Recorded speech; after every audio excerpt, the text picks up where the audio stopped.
Hey, today I want to dive into a huge topic, and that is the topic of finances. And this is one of the things that causes a lot of arguments in all kind of relationships, not just PDA relationships. But I want to bring it up because PDAs often struggle with maybe keeping a job, getting a job, or even applying for a job, because these are huge things that can cause a lot of anxiety. And non PDAs, such as myself, can sometimes struggle to put ourselves in their shoes, especially when it comes to survival. It can be really, really hard for me to understand how someone can get so anxious that they rather face living on the street than applying for a job. To me, it's just really, really hard to understand. So, we can often perceive them as just being lazy, or maybe they are trying to use us and manipulate us, or whatever it is.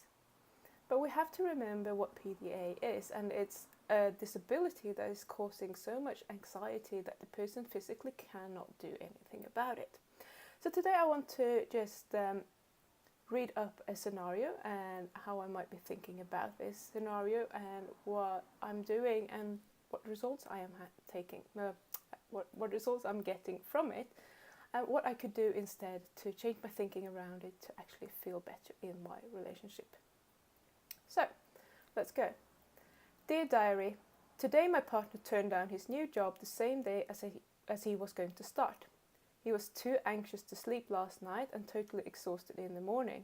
He rang them up and said that he can no longer take the job since our car won't start. I find it hard to describe how I feel about this. I have massive anxiety. We are already in a financially strained situation and I don't want to be the only one responsible for our upkeep. And I definitely don't want to be in debt because he can't keep a job. I don't know how much longer I can take this. Okay, so when I read this, I can see a couple of problems and many thoughts going on. And one of them is the financial situation. So it might be hard for us to pay our bills because we're already in a strained financial situation. And the other one is that my partner is unable to cope with taking this job, or possibly isn't willing to do it or is incapable of doing it. So for the sake of it, I will focus on whatever it is that I can actually exercise some sort of control over, and that is definitely not my partner, it's my finances. So let's say the problem is that we can't pay our bills, and I choose to think that I cannot pay all these bills on my own, and that is causing me a lot of anxiety. And I can only see one problem here, and that problem is that my boyfriend turned down his job, so he's not contributing.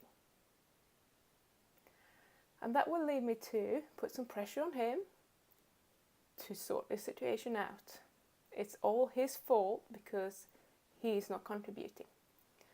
And if you're with a PDA, you're probably thinking now that that's not a very good idea, but we all know that we probably do this every now and then because that's in human nature, that's what we do.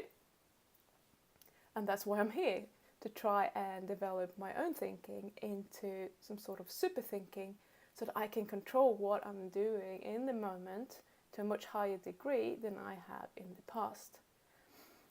So by putting pressure on my partner in this situation, if I'm doing it straight away, he would most likely have a full-blown meltdown because he's probably in a very bad place already.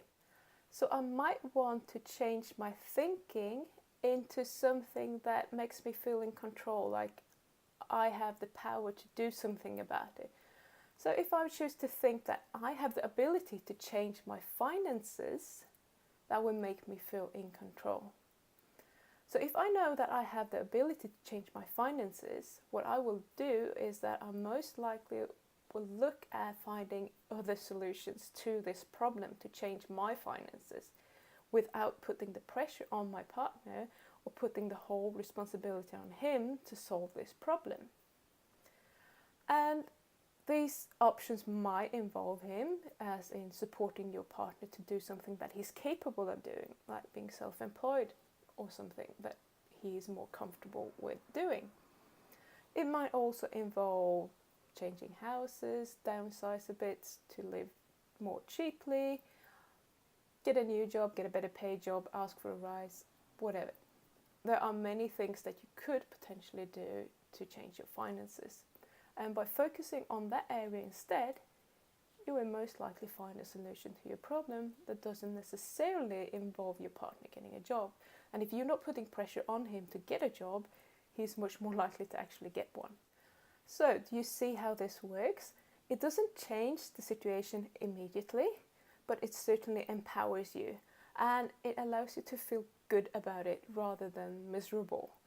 And as a bonus, you're taking the pressure off your partner. And even though it might not be ideal, it might not be what you wanted, you're still in control and you can choose what action you want to take to make you feel better. And I know that it might sound almost impossible to do, but it really, really isn't. You just need to realize that your thinking is what is causing you to feel miserable in this situation.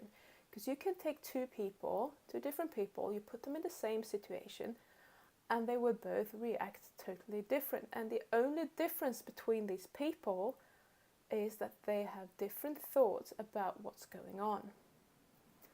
So if we can have two people reacting so differently, you actually can react whatever way you want by changing your thinking. And it sounds a little bit crazy, and I'm not saying that it's easy to do, but you do have the power to do that.